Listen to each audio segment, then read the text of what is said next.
안녕하십니까. 오늘은 베이비 부모님들의 힘겨운 생활, 그래서 그 점에 대해서 말씀드려 보겠습니다. 말머리예요. 은행은 사라지고 부자 아빠만 살아있다. 신중년층 10명 중에서 4명은 캥거루족 자녀와 같이 살고 있다는 것으로 나타났습니다. 캥거루족이란 경제적으로 독립하지 못하고 부모와 함께 살고 있는 미혼 자녀를 말합니다. 잠깐만요. 유튜브 시작하시라고 삽입 영상 5분 정도 보시고 다음 영상 계속 한다는 것으로 각본 없이 말씀드릴게요. 우선 유튜브를 하시려면 주제 및 콘셉트는 무엇으로 할 건가가 제일 문제입니다. 유튜브의 전체적인 색깔이 주제니까요. 그 주제를 생각하는데 제일 먼저 사람들이 뭘 좋아할까? 사람들이 뭐에 흥미를 느낄까? 우리 나이 때, 우리 5070 나이 때 유튜브는 대개는 먹방이나 뷰티나 무슨 장난감이나 이런 아이들은 아닙니다. 우리 세대에 맞는 그 무엇을 광산에서 금을 캐듯이 캐봐야 됩니다. 근데 그것이 너무 딱딱하고 재미가 없고 그러면 또 거기서 문제가 되죠. 그래서 흥미적인 생각을 기저에 깔고 뭘 사람들이 좋아할까를 고민해 보세요. 그러면 이런 건 괜찮을까? 하여튼 저도 지금 그 주제가 베이비 부모인데요. 베이비 부모가 너무 막 많잖아요. 범위가 보통 다 5070 사람들은 베이비 부모인데 그 중에서도 저는 처음에는 이제 항일 극일 쪽으로 가려고 하는데 요즘 제 유튜버가 어떻게 보면 세상 유튜버니까 갈 길을 못 찾고 갈팡질팡 한다고 볼까요? 뭐 그런 걸까요? 요게 이렇게 하다가 이제 어떤 방향 제시가 되면은 그때 저는 더 유익하고 더 재밌게 방송을 할 수 있을 거예요, 아마. 지금 한 영상 20개 올렸는데요. 어려운 것 같기도 하고 재밌기도 하고 그렇습니다. 하여튼 제가 다른 일을 하다가도 이걸 생각하면 흥이 있고 나름대로 제가 흥미가 있나 봐요. 그러나 저만 흥미 있어서는 안 되잖아요. 구독자님들이 흥미를 느낄 수 있는 걸로 우선 생각해 보시고요. 그런 생각이 계시다면 내가 과연 할 수 있을까를 또 생각하셔야죠. 내가 과연 할 수 있을까? 뭐 못할 게 뭐가 있어? 지금까지 내가 건강하게 한평생을 가시밭길을 걸어왔는데 내가 뭐 못해? 이거보다 더 어려운 것 했었는데 라고 자강심을 가지세요. 그래서 우리가 살다 보면 이렇게 저렇게 뭐 이거 안 되면 이렇게 하고 또 안 되면 이렇게 하고 하여튼 어떤 방법과 그 노하우를 갖고 있어요. 뭘 갖다 놔도. 그러면 유튜브? 이거 한번 해볼까? 관심이 있네? 내가 가만히 자꾸 카톡이 와서 죄송합니다. 그래서 혼잣말이라도 할 수 있어요. 뭐든지. 친구들하고 이야기하던 거, 또 머릿속에 떠오르는 거, 혼잣말로 잘 할 수 있는 소질과 자질이 있는 분은 얼마든지 유튜브를 할 수 있으세요. 더구나 우리는 살아온 경험이 그 경험이 젊은 친구들에게 또는 우리 주변 사람들에게 어떠한 삶의 지표가 된다든지 같이 그것을 느낀다든지 또 같이 공유해서 어떠한 시너지가 온다든지 괜찮잖아요. 그래서 살아온 경험이 누구든지 많습니다. 보통 사람들 그러잖아요. 내가 내 살아온 거 말하려면 소설책 세 권을 써야 한다고.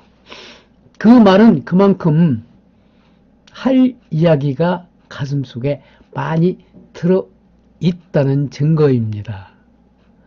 5분 넘기지 않겠습니다. 그래서 다음 영상 계속하기 위해서 오늘은 이렇게 삽입명상하고요.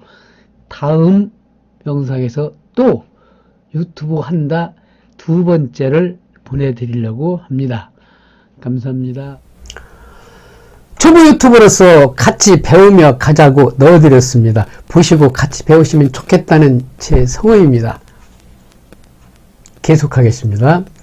21일 한국보건사연구원이 조사한 결과요, 40%가 캥거루족 자녀가 있다고 답했습니다.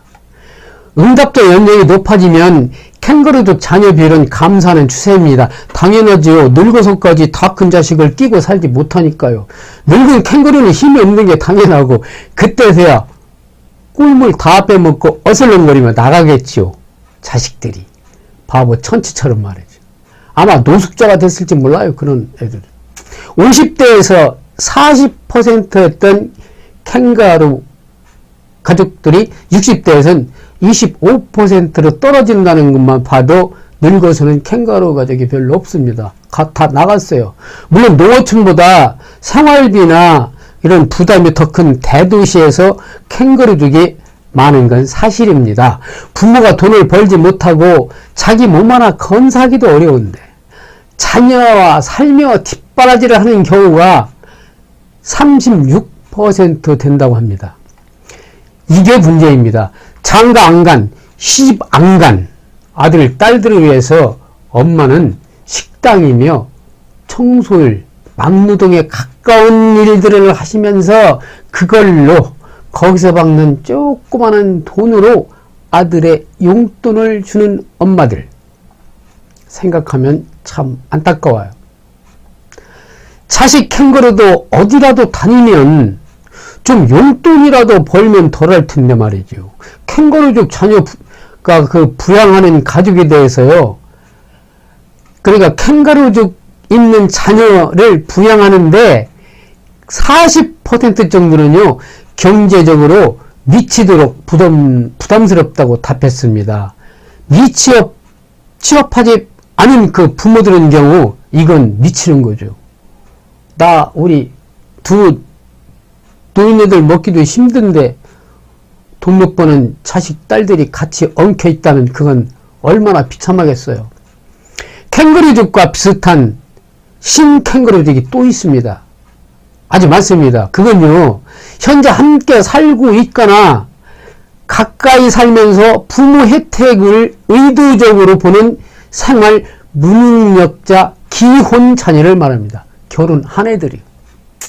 다시 말하면 경제적으로 자립은 했지만 부모의 의존하에서 자녀를 키운다거나 가정살림 전체를 부모에게 맡기고 부담 없이 사는 젊은 부부들을 말하는 겁니다.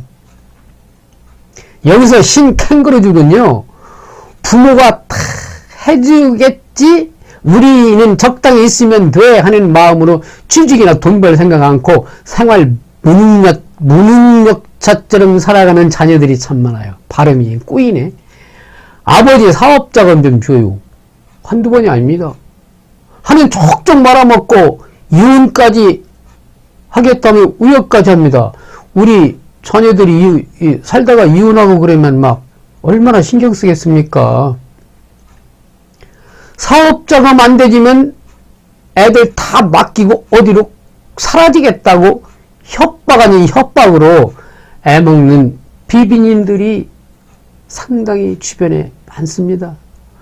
가끔씩 가정싸움으로 번져서 막 명절 때 이런 때 뭐 사업자가 만져서 부모님 집에 불 쳐지르는 부모님을 죽이는 놈들까지 그런 뉴스를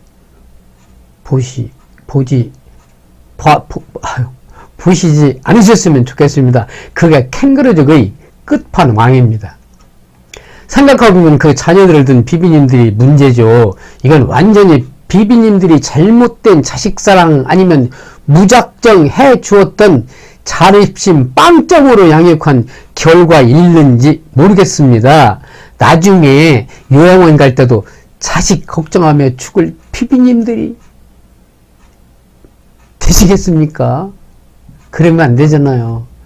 사람의 평균 수명이 길어졌지요. 우리나라도 세계에서 가장 빠른 속도로 이른바 초고령 사회 가시죠. 최근에는 저출산 기록적인 수치도 나타나고 있습니다. 우리나라의 고령화는 너무나 빠르게 진행되기 때문에 선진국에 비해서 좀 고령화 문제가 더 복잡하답니다. 이거 정말 몇 년 가면은 굉장히 사회적인 이슈가 될 거예요. 한국의 베이비 부모 세대는 정말 6.25 전쟁 이후에 실제는 1955년부터 63년 사이에 태어난 세대를 진짜 베이비 붐 세대라고 합니다. 어떤 사람은 45년에서부터 65년까지 폭넓게 하지만 실제 베이비붐 세대는 그분들이에요.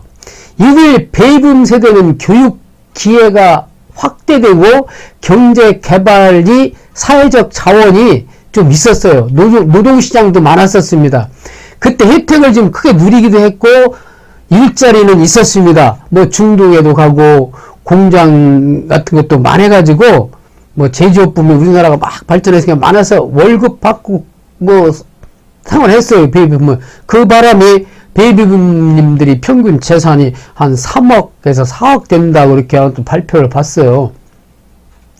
이제 일자리가 이제 없지요. 그전보다. 그리고 교육과 취업 등의 기회 제공에 따른 사회 경제적 불평등도 이제 슬슬 나타나기 시작합니다. 현재 5070 그 장년층으로 변화와 발전의 그 역동적인 고객 세대, 어느 나라, 특히 일본과 한국은 전체 국민의 인구 구성비의 약 35%가 비비라면 그분들이 이제 거대 소비군을 형성해 왔대요. 돈 많은 비비님들을 이야기하는 거죠. 그래서 그분들이 백화점이나 어떤 소비 시장에서 어떤 큰 하나의 그 축을 갖고 있답니다.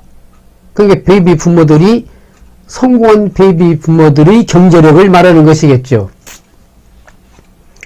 그분들은 뭐 동시에 자녀 교육도 잘 시켰고 결혼 변비나 경제적 지원까지도 막 아낌없이 제공해왔던 세대입니다. 그러나 되려 비비들 자신은 자녀로부터 부양까지 자녀 부양, 또 가족 부양, 부모 부양, 어떤 그런 세대적인 특성을 갖고 우리 이제 노년을 맞이하게 하는데요. 그것이 또 잘 사는 비비들에게도 하나의 큰 그 골칫덩이가 된 거죠. 그 정부에서 볼 때는. 그러나 그분들을 우리는 똑똑한 베이비부모, 우리나라를 이만큼 올려놓은 베이비부모로서 존경받아도 마땅한 대상입니다. 자식에게 도움을 못 주면 늙은 이유, 자식에게 도움을 주면 성공한 어르신이라고 하는 것 같습니다. 그 55년에서 63년 기간에 태어난 이른바 우리나라 베이비 그 부모의 은퇴자 수가 해마다요 30만에서 40만 명씩 양산되고 있습니다. 한국고용정보원 집계에 따르면요 국내 베이비 부모 인구수는요 700만 명이 넘습니다. 이건 2012년도 기준이니까요 지금은 800만 될 거예요. 엎친 데 덮친 격으로 진짜 비비님들 55년생 베이비 부모들이요 올해부터 막 노인 세대로 막 밀려나기 시작합니다. 직장을 은퇴하는 첫 해가 되었단 말입니다. 올해가 2020년도가 베이비 부모가 직장에서 은퇴하고 쏟아져 나오는 해. 매해 약 70만 명. 거기다가 저출산하고 고령인구가 맞물려 돌아가는 경제니까 계속 취업 문제는 최고 어렵고 대한민국 현안 문제가 될 것이 분명합니다. 부동산의 치솟는 가격, 이미 우리나라를 망하게 하는 원흉으로 되어가고 있지요. 내 집만 오르는 게 아니라 내 집이 1억 올랐으면 옆집도 올랐고요. 내 집이 9억이면 옆집은 10억인 사회입니다. 좋은 것 같지만 그게 좋은 게 아니거든요. 어떤 비비님은 에이 이제 그만 그 땅 그 집 팔아서 시골로 귀향해버릴까? 거기 가서 멋지게 집 한 채 지고 한번 살아가 볼까? 로 생각해서 주판을 딱 두드려 보면 대출금 갚아야지, 이자 갚아야지, 뭐 빚 있는 거 갚아야지. 그러면 손에 인력밖에 남지 않는데요. 그 일도 못해요. 귀향도 못합니다. 참으로 비비님들, 일본의 잃어버린 20년을 우리가 뒤 따라가고 있는 게 아닌지 심히 우려스럽네요. 자꾸 너무 막 나쁜 그 기분 안 좋은 이야기만 들려드린 것 같아서 굉장히 죄송해요. 그래서요, 초보 유튜버를 하시면서 저와 같이 하시면서 용돈도 버시고 자존감도 막 딱 업시키고 신나게 즐겁게 사시려면 유튜브 꼭 배우셔야 돼요. 저 유튜브 한 지 지금 한 달 안 됐습니다. 제가 어떻게 성장하는지 지켜봐 주시고요. 오늘 하루 힘내시고 구독, 좋아요 버튼 꼭 눌러주셔야 제가 힘이 납니다. 다음 영상에서 반갑게 찾아뵙겠습니다. 감사합니다.